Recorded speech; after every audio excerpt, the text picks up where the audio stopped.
Hey guys, welcome back to our channel Newton's Hub, a complete place for learning.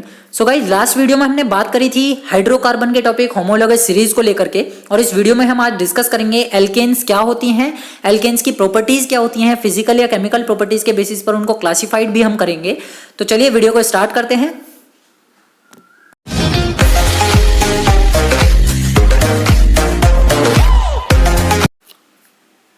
तो बच्चों, सबसे पहले हम बात करेंगे एल्केन्स की कि एल्केन्स होते क्या हैं, किस तरीके से हम पता लगाएंगे कि कौन सा कंपाउंड एल्केन कहलाता है। तो सबसे पहली चीज जो आपको एल्केन के लिए याद रखनी है, एक टर्म आती है सैचुरेटेड।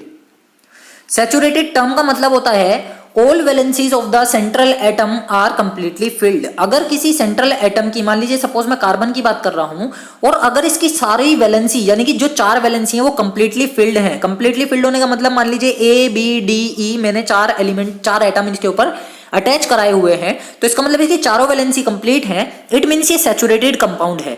तो जितने भी एल्केन्स होते हैं वो सारे सैचुरेटेड कंपाउंड्स होते हैं, सैचुरेटेड हाइड्रोकार्बन्स होते हैं। तो अगर कहीं पर आपको सैचुरेटेड हाइड्रोकार्बन्स देखने के लिए मिलते हैं that contain only one carbon atom, या carbon atom contain single covalent bonds, जिसके पास क्या मिलेगा, सिंगल बॉन्ड मिलेगा। चाहे नंबर ऑफ कार्बन एटम कितने भी हों, लेकिन उन सभी के बीच में सिंगल बॉन्ड प्रेजेंट हो और साथ ही वो सैचुरेटेड हो, तो वो कंपाउंड आपके पास क्या होगा, एल्केन होगा। और इस टाइप के कंपाउंड्स की जो फैमिली होगी that is called homologous series. तो मान लीजिए मैं बात करता हूं एल्केन के मॉलिक्यूल की, तो एल्केन का जो मॉलिक्यूल है उसमें जो कार्बन एटम है वो 4 सिंगल बॉन्ड कंटेन करता है, और चारों सिंगल बॉन्ड से 4 हाइड्रोजन एटम कंटेन होते हैं। देखिए इस तरीके से ये 4 हाइड्रोजन एटम कार्बन के साथ सिंगल बॉन्ड से कनेक्टेड हैं।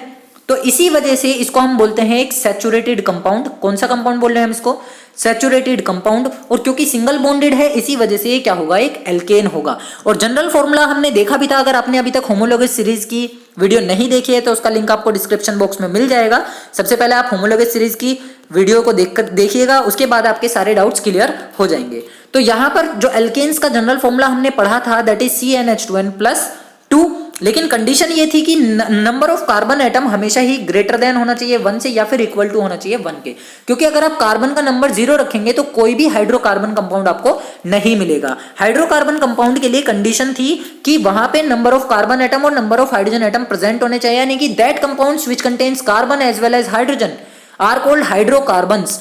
तो हाइड्रोकार्बन्स में अगर कार्बन का नंबर आपने 0 ले लिया तो इसका मतलब वहां पर हमें कोई भी होमोलोगस सीरीज नहीं मिलेगी। इसीलिए याद रखना है कि जो एल्केन्स होती हैं उनका जनरल फॉर्मूला है CnH2n+2, और यहां पे जो n की वैल्यू है वो इक्वल टू और ग्रेटर देन होती है 1। साथ ही बच्चों आपको एक बात याद रखनी है कि जब हम कभी भी किसी भी एल्केन में से, जब हम किसी एल्केन में से एक हाइड्रोजन को रिप्लेस करते हैं या एक हाइड्रोजन को निकाल देते हैं तो हमें एक नया ग्रुप मिलता है that is called alkyl group. जो आपके पास ग्रुप मिलेगा वो आपको क्या कहलाएगा, एल्काइल ग्रुप कहलाएगा। फॉर एग्जांपल अगर मैं बात करता हूं first member of alkene family that is methane, CH4, इसका नाम है मीथेन।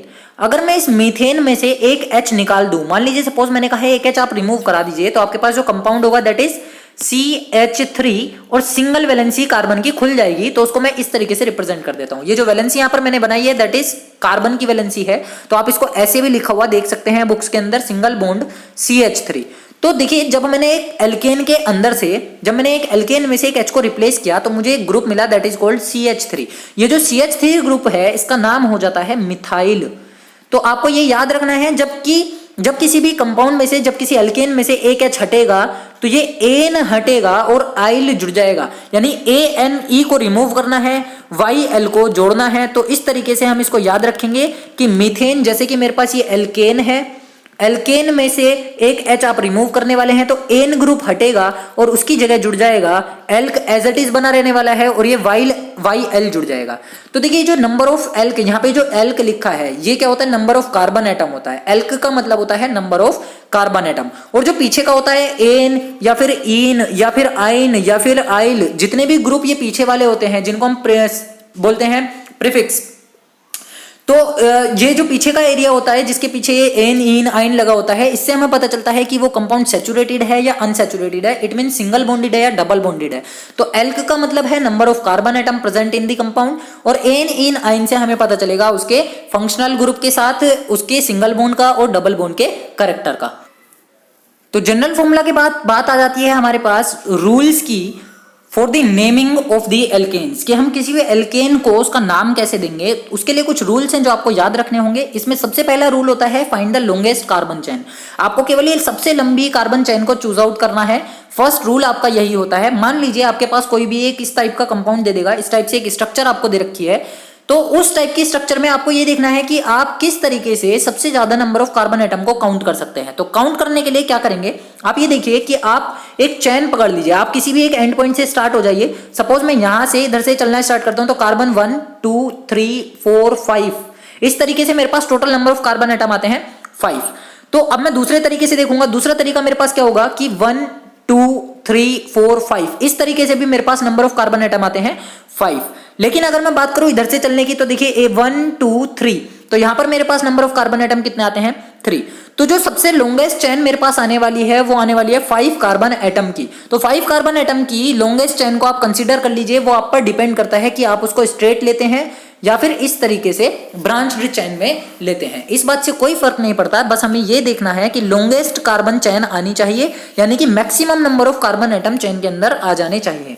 तो जब हम ये आइडेंटिफाई कर लेंगे कि longest chain of carbon atom हमें मिल गई है, उसके बाद हम उसको पेरेंट नेम देंगे। तो पेरेंट नेम जो होती है वो longest chain of carbon atom होती है, यानी कि जो मेरे पास ये 5 हैं, 5 कार्बन की जो चेन आई है, इसका जो पेरेंट नेम होगा वो according to the homologous series होगा। और होमोलोगस सीरीज में हमने देखा था कार्बन के लिए कि कार्बन 1 से लेकर के कार्बन 10 तक गया था, और कार्बन 1 से कार्बन 10 तक जो नाम थे वो मेथ, एथ, प्रोप, ब्यूट, पेंट, हेक्स इस तरीके से चलते हुए जा रहे थे। तो सबसे पहले अब हमें ये सीखना होगा कि अगर नंबर ऑफ कार्बन एटम हमारे पास प्रेजेंट हैं तो उनको किस तरीके से नाम दिया जाएगा। तो चलिए देखते हैं। तो नंबर ऑफ कार्बन एटम को किस तरीके से नेमिंग देनी है वो हम देख लेते हैं यहाँ पे। कि मान लीजिए सपोज मेरे पास कार्बन एटम प्रेजेंट है 1, carbon 2, carbon 3, carbon 4 and carbon 5। अगर मेरे पास number of carbon atom 1 present है तो उसको नाम दिया जाता है मैथ।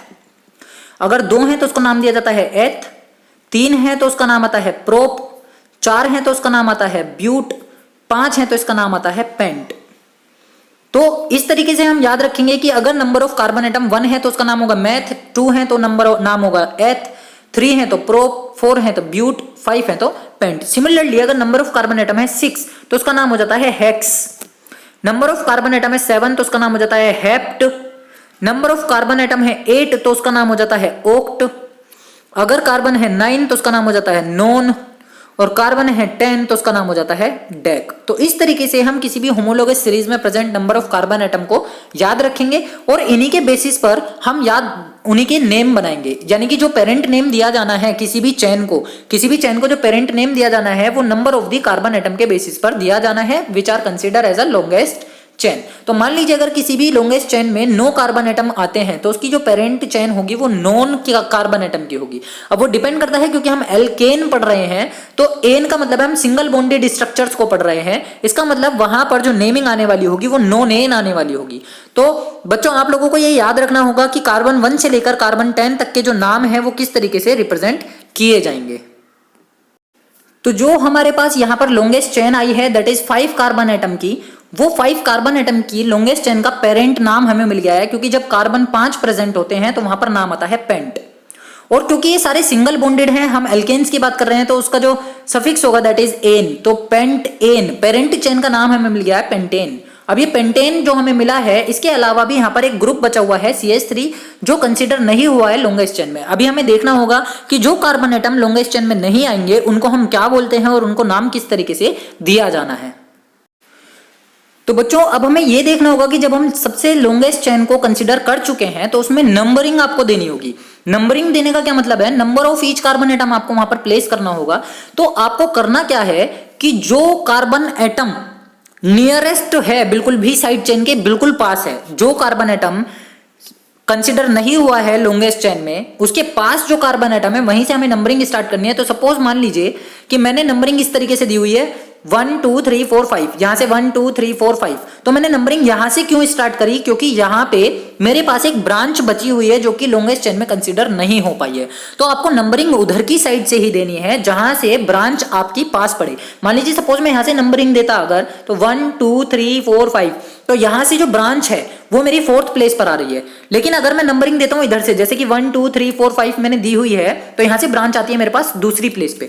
तो जो ब्रांच है वो जितनी ज्यादा पास होगी उतना ही ज्यादा हमारे लिए बेनिफिशियल होगा। तो उतना ही स्मॉलर नंबर की तरफ से आपको क्या करनी है, नंबरिंग देनी है। तो हमने जो नंबरिंग दी है वो इस तरीके से दी है 1 2 3 4 5, और हमारी जो ब्रांच चेन है दैट इज कॉल्ड CH3। और मैंने आपको ये बताया कि जब हम CH4 में से एक हाइड्रोजन कम कर देते हैं तो वहां पे एक ग्रुप बचता है CH3 जिसका नाम होता है मिथाइल। तो इस तरीके से हम किसी भी ब्रांच कार्बन का या ब्रांच चेन का भी नाम निकाल सकते हैं। अब बात आ जाती है कि इसका ओवरऑल नाम किस तरीके से लिखा जाना है। तो देखिए ये जो कंपाउंड हमें दिया हुआ था ये था CH3 CH2 CH2 CH CH3 और CH3। तो हमने जो इसकी नंबरिंग दी है दैट इज 1 2 3 4 5, हमने इस तरीके से इसको नंबरिंग दिया। नंबरिंग देने के बाद हमने ये देखा कि second number of carbon atom पर हमारी ब्रांच जुड़ी हुई है। तो जो पेरेंट चेन है वो आपको ध्यान रखना है। देखिए जो पेरेंट चेन है वो ये है, और जो ये आपके पास बचा हुआ है इसको हम बोलते हैं साइड चेन।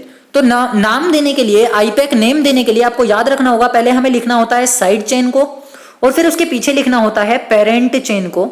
और साइड चेन को जब आप लिखेंगे तो उसका नंबर ऑफ प्लेस भी आप देंगे, यानी कि वो कौन से प्लेस पर प्रेजेंट है। तो प्लेस एंड साइड चेन का नाम, उसके बाद आप पेरेंट चेन का नाम लिखेंगे। इस तरीके से हम उसकी आईपैक नेमिंग करेंगे। तो देखिए यहाँ पर दूसरे प्लेस पर कौन प्रेजेंट है, मिथाइल ग्रुप प्रेजेंट है। तो इसका नाम क्या आएगा, 2 मिथाइल। सबसे पहले हमें लिखना है प्लेस, तो प्लेस कौन सा है इसका, 2, दूसरी प्लेस पर ये जुड़ा हुआ है तो 2 मिथाइल। और पेरेंट चेन का जो नाम था वो था पेंटेन, तो 2 methyl pentane is the IUPAC name of the given compound which is given in the structure.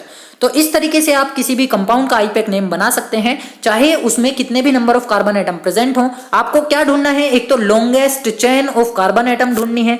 Longest chain of carbon atom ढूंढने के बाद आपको उसकी नंबरिंग करनी है, वो भी उधर की साइड से जिधर से साइड चेन पास पड़ती हो। तो ये 2-3 बातें आपको याद रखनी है जिनके बेसिस पर आप आईपैक नेमिंग कर सकते हैं। अब अगर हमारे पास कोई भी कार्बन चेन इस टाइप की आ जाए जिसके पास 2 या 2 से ज्यादा आइडेंटिकल ग्रुप्स बचे रह जाएं जो कि लॉन्ग चेन में ना आए, तो उस केस में जो नाम लिखा जाएगा वो कैसे लिखा जाएगा वो देखिए। रूल्स अभी भी वही फॉलो हमें करने हैं। सबसे पहले हमें longest chain of carbon atom को कंसीडर करना है। वो longest chain of carbon atom ऐसी भी हो सकती थी, वो longest chain of carbon atom ये भी हो सकती है, या वो longest chain of carbon atom ऐसी भी हो सकती है। आप longest chain of carbon atom को कैसे भी फाइंड आउट कर सकते हैं, लेकिन नंबरिंग आप उसी अकॉर्डिंग देंगे जहां से ब्रांच आपकी पास पड़ेगी। तो यहां पर जो नंबरिंग दी है वो इधर से हमने दी है। अगर मैं इधर से नंबरिंग देता 1 2 3 4 5 6 7, तो मेरे लिए ये ब्रांच चेन पड़ती 4th प्लेस पर। जबकि नंबरिंग इधर से देने से हमें एक फायदा हुआ कि ब्रांच चेन पड़ी हमारी दूसरे प्लेस पर। तो जहां से ब्रांच चेन पास पड़ेगी नंबरिंग उधर से ही देनी है। तो हमने नंबरिंग प्लेस कर दी है 1 to 7 के लिए। और जब कार्बन नंबर 7 होते हैं, कार्बन नंबर 7 पर नाम आता है हेप्ट का, और हेप्ट क्योंकि ये सारे सिंगल बॉन्डेड है तो पेरेंट चेन का नाम हो जाएगा हमारा हेप्टेन। तो सबसे पहले हमें लॉन्ग चेन से पता चल जाता है किसी भी पेरेंट चेन का, पेरेंट चेन के नाम का। तो पेरेंट चेन हमारे पास आ गई है हेप्टेन। अभी हमें करना क्या है कि यहाँ पर जो साइड चेन बची हुई है, जो साइड ग्रुप बचे हुए हैं वो आइडेंटिकल है और दोनों के दोनों अलग अलग प्लेस पर हैं। तो नाम कैसे लिखा जाना है, आपको जो चीज ध्यान देनी है कि अगर 2 या 2 से ज्यादा आइडेंटिकल ग्रुप्स एक साथ किसी भी स्ट्रक्चर में बचे रह जाते हैं तो उनके नाम के आगे डाई, ट्राई, टेट्रा या पेंटा इस तरीके से प्रीफिक्स लगा देते हैं। प्रीफिक्स कब लगेंगे, अगर 2 एक जैसे ग्रुप हैं तो उसके नाम के आगे लगाया जाएगा डाई, अगर 3 एक जैसे ग्रुप हैं तो उनके नाम के आगे लगाया जाएगा ट्राई, और अगर 4 एक जैसे ग्रुप बच जाते हैं तो उनके नाम के आगे लगाया जाएगा टेट्रा। तो अभी भी ये काम तो करेंगे साइड चेन की तरह ही, और बाकी पेरेंट चेन को हम लिखेंगे पीछे की साइड। तो सबसे पहले हम साइड चेन का नाम लिखने वाले हैं। साइड चेन का नाम उनके प्लेस के साथ लिखेंगे।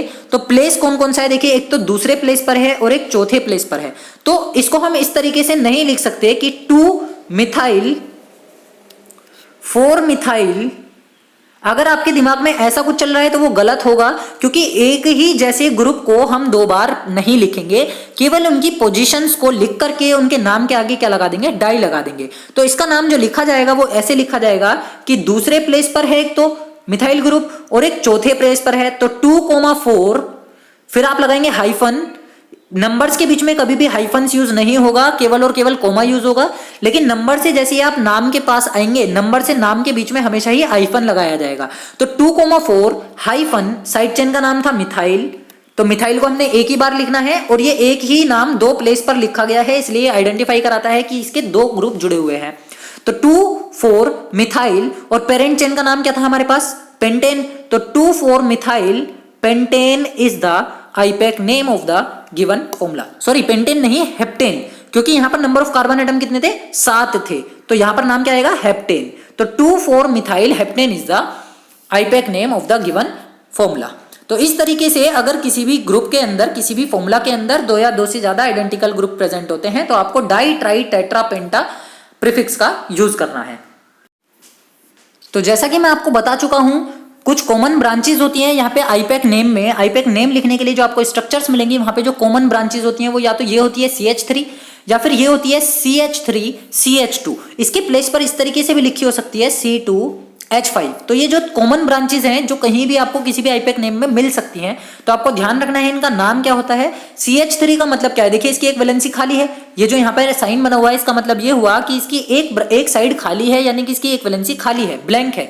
तो उसको हम इस तरीके से रिप्रेजेंट करते हैं, जो ब्लैंक वैलेंसी है उसको हमने ग्रीन कलर से मेंशन किया है, बाकी कंप्लीट वैलेंसी को हमने ब्लू कलर से मेंशन किया है। और क्योंकि ये कब बना होगा, जब CH4 में से एक हाइड्रोजन को हमने रिप्लेस किया है, तो हमारे पास कार्बन के साथ साथ हाइड्रोजन बचे 4, तो ये ग्रुप 3, तो कार्बन के साथ कितने हाइड्रोजन जुड़े हुए हैं, 3 हाइड्रोजन जुड़े हुए हैं।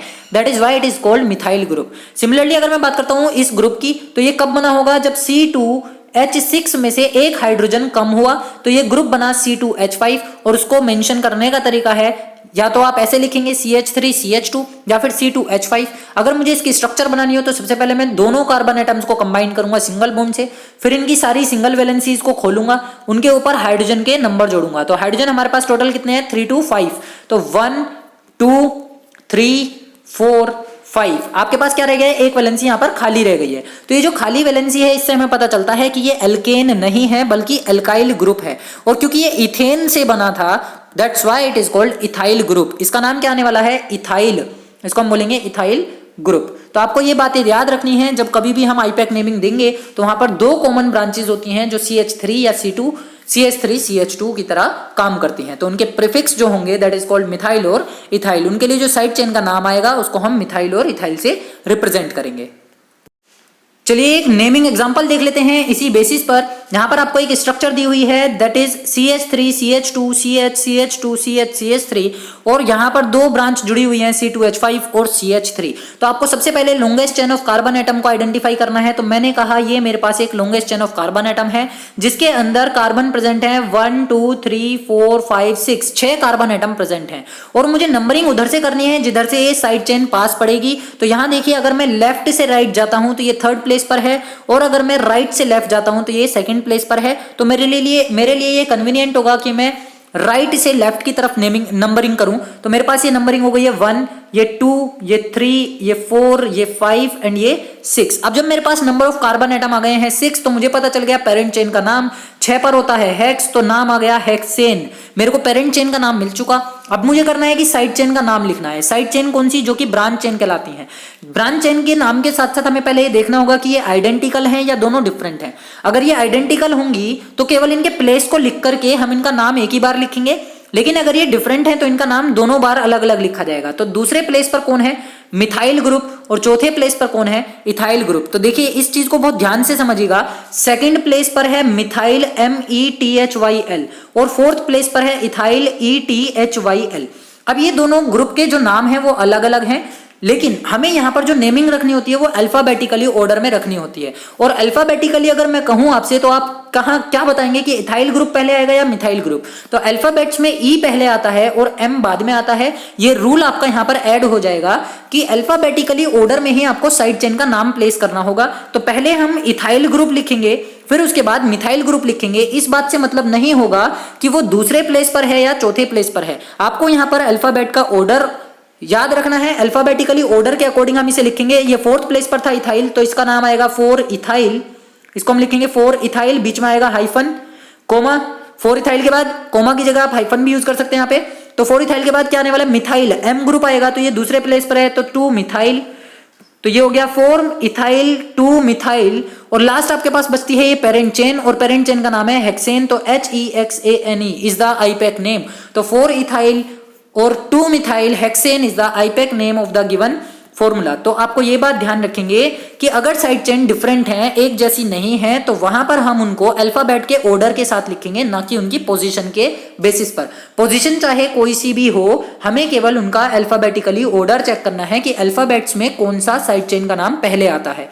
जो अल्फाबेट में पहले आएगा उसी को आप आईपैक नेम में पहले लिखेंगे।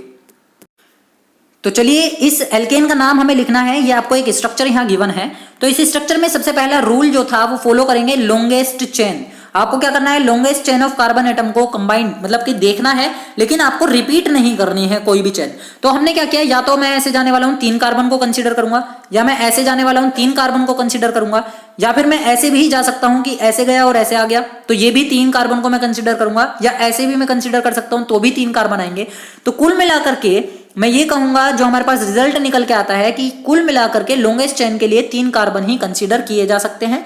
तो मैंने ये 3 कार्बन की लॉन्गेस्ट चेन को कंसीडर कर लिया। अभी मुझे करना है कि नंबरिंग देनी है, और नंबरिंग मैं उधर की साइड से दूंगा जिधर से हमारी साइड चेन पहले पड़ेगी। तो देखिए, यहां से फर्स्ट, ये सेकंड और ये थर्ड। अब साइड चेन यहां से भी दूसरे प्लेस पर ही है, यहां से भी दूसरे प्लेस पर है। अगर मैं नंबरिंग इधर से देता हूं 1 2 और 3, तो भी साइड चेन मेरी किस पर आती है, second number of carbon atom पर ही आती है। तो ऐसे स्ट्रक्चर्स में कोई फर्क नहीं पड़ेगा कि चाहे मैं नंबरिंग किधर की साइड से भी दे लूं, लेफ्ट टू राइट या राइट टू लेफ्ट। अभी देखना यह है कि जो 3 number of carbon atom I है, मेरे को इसका पेरेंट चेन का नाम मिल गया है, दैट इज प्रोपेन। तो पेरेंट चेन मेरे को पता चल गई है, ये क्या है, प्रोपेन। अब मुझे साइड चेन का नाम लिखना है जो कंसीडर नहीं हुई है लॉन्गेस्ट चेन में। तो ये ग्रुप है CH3 और CH3, जो कि कैसे हैं, सेम है।